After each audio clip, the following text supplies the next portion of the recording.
చెడదెంగడం ఎలా అంటే perfect example ఇది Bachhala Malli movie. Hi guys, Bachhala Malli movie review. నేను కొంచెం లేట్గా చూసిన మా మూవీ అండ్ లేట్గా వస్తుంది రివ్యూ. అంటే కొన్ని నాకు క్లాసెస్ ఉండడం వల్ల కొంచెం లేట్ అయిపోతుంది అనమాట మూవీ చూసి వచ్చి రివ్యూ చేయడానికి.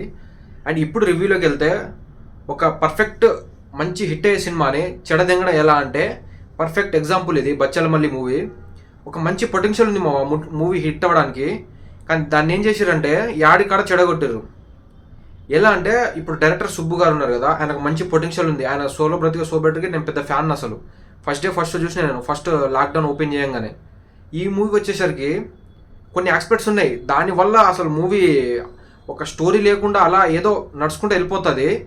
అండ్ క్యారెక్టరైజేషన్ అయితే రీసెంట్ టైంలో నరేష్ గారి క్యారెక్టరైజేషన్ అసలు నాకు నెక్స్ట్ లెవెల్ అనిపించింది మామ. అండ్ ఈ రీసెంట్ టైంలో క్యారెక్టరైజేషన్, ఒక హీరో క్యారెక్టరైజేషన్ ఈ లెవెల్లో ఎలివేట్ అవ్వడం ఒక మూవీలో అసలు అయితే మామూలు లేదు. ఆయన క్యారెక్టరైజేషన్ అయితే బాగా నచ్చింది నాకు. అంటే స్టోరీ విషయానికి వచ్చేస్తే మూవీ పెద్దగా స్టోరీ ఏమి ఉండదు మా. ఫస్ట్ హాఫ్ అంతా ఒక సీన్స్ బేస్డ్ వైజ్గా వెళ్తూనే ఉంటుంది.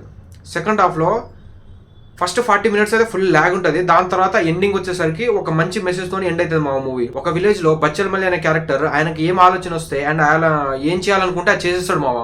ఒక మొండిగా ఉండే క్యారెక్టర్ని ఎలా ప్రజెంట్ చేయాలనేది అలా ప్రజెంట్ చేసారు.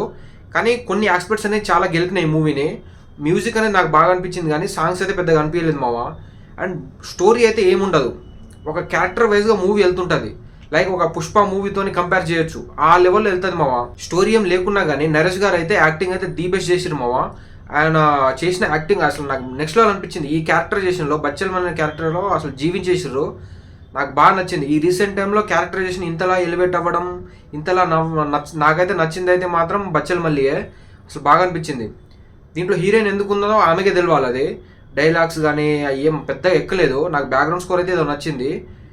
అండ్ కొన్ని క్యారెక్టర్స్ ఉంటాయి మామ, కొన్ని ఫ్లాట్ క్యారెక్టర్స్ లాగా. విలేజ్ నుంచి వచ్చిన వాళ్ళైతే మీకు తెలుస్తుంది కొంతమంది ఎలా ఉంటారు ఏందనేది. వాళ్ళ బిహేవియర్ కరెక్ట్గా కొంతమందికి అలా పెట్టిరనమాట.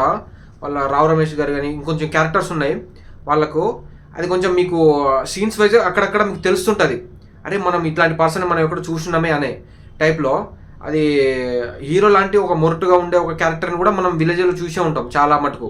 అట్లాంటి క్యారెక్టర్ అనమాట, కానీ దాన్ని కరెక్ట్ వేలో యూజ్ చేసుకోలేదు. ఇట్లాంటి క్యారెక్టర్ తీసుకున్నప్పుడు హీరోని ఒక నెగిటివ్ షేడ్లో మనం చూపిస్తాం మామ, కానీ హీరోని నెగిటివ్ షేడ్ చూపించే విధంలో చాలా ఇంకా నెగిటివ్గా చూపించారు. నాకు మరీ అంత నెగిటివ్గా చూపిస్తే నాకు అంత పెద్ద ఎక్కదు, కానీ ఓకే బాగుంది. ఒక హీరోని నెగిటివ్ వైజ్గా ప్రజెంట్ చేసింది అయితే నాకైతే బాగా నచ్చింది మామ.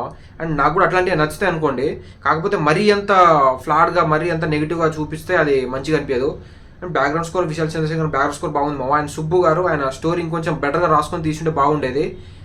ఇది నా రివ్యూ, షార్ట్గా చెప్పిన అనుకుంటున్నా. నాకైతే ఓవరాల్గా మూవీ యావరేజ్ అనిపించింది మామ. అంటే బాగుంది అనే దానికంటే కొంచెం బాగాలేదనే సైడే కొంచెం వంగాల్సి వస్తుంది, ఆ టైప్లో అనిపించింది. అండ్ ఇది నా రివ్యూ. అండ్ షార్ట్గా అండ్ స్వీట్గా చెప్పిన అనుకుంటున్నా. అండ్ నెక్స్ట్ మన యుఐ మూవీ రివ్యూ కూడా వస్తుంది. నేను లేట్గా చూసిన మావ, అండ్ లేట్గా ఇస్తున్న రివ్యూ. ఇది నా రివ్యూ. మీకు అనిపించింది కామెంట్ చేసి సబ్స్క్రైబ్ చేసుకోండి. Thank you.